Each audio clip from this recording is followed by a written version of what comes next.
Cuando se habla de ajustes al sector público y al empleado público, ahí nomás viene la motosierra de Milei a la cabeza, pero claro, la motosierra de Milei no es la peor que hubo en el país si hablamos de los empleados públicos, la peor era la de Kicillof, y por lejos. Es lo que vamos a ver, porque claro, los sueldos del sector público se han licuado desde la asunción de Milei, pero ¿qué pasa con aquellos que se han recuperado? Que han ganado poder adquisitivo y recuperado lo perdido, y en cuanto también a aquellos salarios que han perdido y han seguido perdiendo hasta el día de hoy poder adquisitivo. ¿De dónde son? Vamos a verlo, pero como siempre, hola, soy Rodolfo, espero un excelente día. Empecemos. Por eso la semana pasada, cuando hablamos de las no paritarias a docentes por parte de Axel Kicillof, pues los docentes no estaban felices. A ver, tenemos que abrir paritaria. ¿No me querés abrir paritaria? O sea, ¿no me estás aumentando el sueldo? Perfecto. Hagamos paro. Y los sindicatos dijeron, vamos a hacer paro. Pero no querían realmente hacer paro porque, claro, Kicillof es del palo y lo van a proteger cada vez que pueden. Todo el sindicalismo siempre busca proteger a Axel Kicillof. Pero claro, los docentes dijeron, no, adhesión del 95%, se cierran las escuelas, acá no se enseña a nadie. Listo. Lo que nos lleva a una cuestión que hemos hablado muchas veces, el tema de los servicios esenciales y trascendentales que se quiere impulsar por nación para que esté por ley y que no se pierdan días de clases. Porque claro, el derecho a la huelga, claro, pero ¿y el derecho a estudiar del chico? Hay un conflicto de intereses, un choque de derechos en los cuales no se prohíbe uno, pero tampoco se quita el otro mientras el primero está ejerciéndose. Este tipo de cosas hubiera evitado esta frenada de las escuelas de la provincia de Buenos Aires, por ejemplo, y hubiera beneficiado bastante a Axel Kicillof, dicho sea de paso. Pero bueno, no lo quieren hacer, tuvieron las escuelas cerradas, así de simple. Ahora, algo interesante es, ¿por qué entonces los docentes y todos los estatales han pasado por la motosierra de Kicillof? ¿Por qué? ¿Cuánto es el gasto que tienen empleados públicos? Entonces, teniendo en cuenta de que durante el año 2025 se perdió 0.3% de poder adquisitivo en términos reales por parte de los empleados públicos de la provincia de Buenos Aires, uno pensará, bueno, no, pero en realidad todos han perdido poder adquisitivo. No, falso, completamente falso. Y más si hablamos del sector público, porque, por ejemplo, Cava aumentó en términos reales, hablando siempre en términos reales, 1.5%, Santa Fe 5.9%, Córdoba 12.3%, Mendoza 14%. ¿Se entiende? Una de las pocas provincias que ha perdido poder adquisitivo en su sector público hasta el día de hoy es la provincia de Buenos Aires, dirigida por Axel Kicillof. Y acá no me pueden decir que Milei tiene la culpa porque él no es el que paga estos sueldos. Milei paga los sueldos de empleados públicos nacionales, no los de los empleados públicos provinciales. Es muy distinto. Entonces, si nos ponemos a ver, la provincia de Buenos Aires tiene un serio problema con las cuentas públicas. Tiene un déficit de aproximadamente 2,06 billones de pesos. Esto equivale al 6% de los recursos totales de la provincia de Buenos Aires, pero más allá de este problema, tenemos que considerar el otro problema. ¿Cuánto equivale esto? Porque sí, este año equivale a un 6%, pero el año anterior era menos el déficit. O sea, año a año, el déficit financiero de la provincia de Buenos Aires se va ampliando, financiado a base de pedir plata sin pedir permiso y sin que pase muchas veces por el Congreso, lo cual es ilegal. Esto va a terminar siendo judicializado, como se está mencionando acá. Ese endeudamiento se tomó sin la autorización legislativa que corresponde. En otras palabras, de forma ilegal viene pidiendo plata prestada para cubrir sus déficits.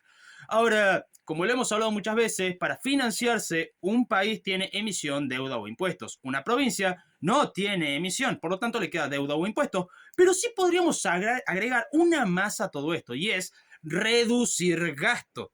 Pero claro, ¿dónde reduce gasto Kicillof? Sí, en empleo público. El 40,2% del gasto total de la provincia de Buenos Aires viene en empleo público, por lo tanto, esto explica por qué carajo no se quiere dar paritarias y por qué una de las pocas provincias que ha perdido poder adquisitivo en el sector público para los empleados, no para los políticos, es la provincia de Buenos Aires. Pero acá hay algo más peligroso todavía, porque al igual que nuestro querido gobernador Jaldo acá en Tucumán, Kicillof tampoco da cuenta de cómo se gasta la plata. No se dice en qué se va la plata, cómo se va la plata, no dice. Por lo tanto, la única diferencia que hay entre Jaldo y Kicillof es que por lo menos Jaldo dice, no, acá está la cuenta clara. No tenemos déficit. No te voy a decir en qué se va a gastar, pero no tenemos déficit.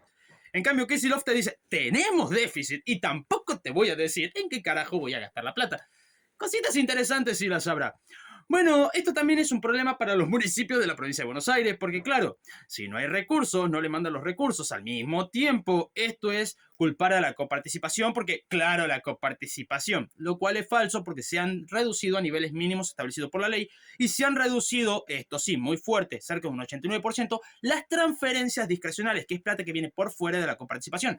Y eso no es plata que era la provincia dueña, sino que venía por fuera para salvar al político amigo de turno que tuviera nación. Por lo tanto, al sacar esto, muchas provincias han quedado completamente complicadas. Y antes de llegar a obra pública, porque obra pública Kicillof realmente no hace, hace gracias a la plata de Vidal, lo cual es rarísimo, pero ya vamos a llegar a eso.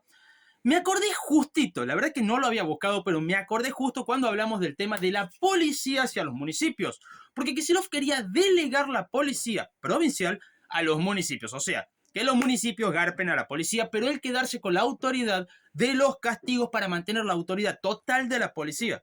En otras palabras, era un ajustazo bestial, transfiriendo el costo de provincia a municipios, quedándose él con el poder de la policía. Y también delegando la responsabilidad política, porque bueno, si aumentó la inseguridad es culpa de ese municipio, no es culpa mía. Pero claro, él hubiera sido el dueño de la policía igualmente por tener la potestad de castigar a los oficiales. Detalle, justo me acordé y quería recordarlo. Bueno, la cuestión con el tema de la obra pública. Sí, la obra pública que hace Kicillof es mucha y variada, pero claro, ¿de dónde sale la plata? Viene gracias a Vidal. Ahora, algo interesante que consiguió Vidal se llama Fondo de Compensación del Congreso Fiscal. Esto se consigue en el año 2017. Y si vemos los números, por ejemplo, del año 2025, es gracioso porque a Kicillof le sobraron 3 millones de pesos. No le sobró más.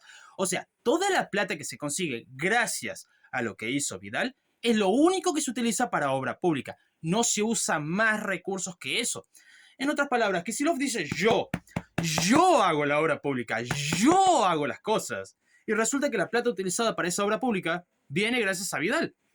Qué raro, ¿no? Cuanto menos curioso. O como se menciona, la obra pública que ejecutó Axel Kicillof la terminó pagando la estructura de financiamiento federal que recuperó María Eugenia Vidal. Te puede doler o no, kirchnerista de la provincia de Buenos Aires, pero es así. Primero, la obra pública, gracias a lo que hizo Vidal, se puede hacer.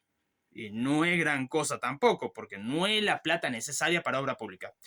Segundo, de ser efectivo, sería mucho más lo que se haría en obra pública, porque delegarías las cosas que son rentables para el privado al privado y esa plata utilizarla para sectores que al privado no le importaría hacerlo. Y esto está en el libro de Adam Smith, La riqueza de las naciones. La obra pública puede ser delegada al privado, pero hay ciertas obras públicas que no se pueden delegar porque el privado no las haría por no ser rentables. Pero claro, ¿qué esperar de alguien como Axel Kicillof, que en su momento decía esto no es rentable para el privado ni para el Estado? ¿Qué esperar de alguien como él, que ni siquiera entiende cuáles son las formas de saber si un proyecto es o no rentable, porque no toda la rentabilidad se mide a base de plata?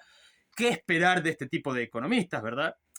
Todo lo que podés ver de Axel Kicillof es meramente para su imagen y su futura candidatura a presidente, porque es lo único que le importa. No le importas vos, no le importo yo, no le importa a nadie. Le importa ser el presidente y posiblemente llegar para poder emitir plata y hacer algún muestreo de que efectivamente su teoría de la emisión no genera inflación es completamente falsa, llevándonos a una posible hiper.